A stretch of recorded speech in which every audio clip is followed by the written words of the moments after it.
So they'll basically give you a sentence like this, or they'll refer to a sentence. So in the question it says in line 2 or line 3, whatever it is, and they'll ask what literary technique did the author use, or what literary device, or basically what did the author do, and they'll give you examples of the ones that they want you to pick out of, right? So in this one it says Usain Bolt, the Jamaican sprinter, runs like a cheetah, the fastest land animal on record.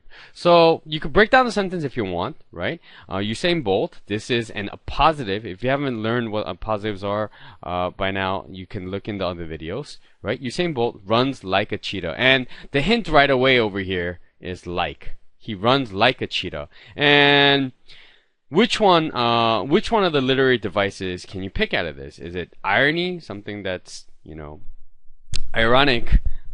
Would be, I don't want to say contrasting. Well, it's the opposite of what you would expect, right? And I have a separate lesson on irony versus paradoxes. Is it a simile, which is the answer, right? Because it uses like or as, right?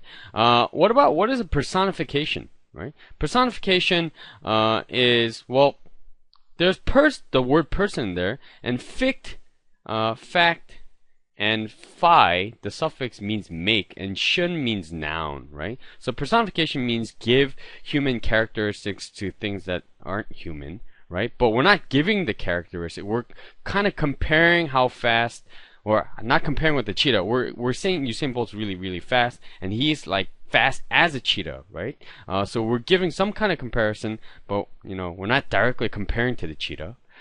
Figurative statement. Figurative statement would be something that's not literal, right? Something that's not literal. And the tricky part is the difference between B and D, right? That's what's tricky, because figurative statement is something that's not real. It's kind of hypothetical, right? So the answer could be B or D, but probably the better answer, right? The better answer would be simile, because they're giving you something like or as, right?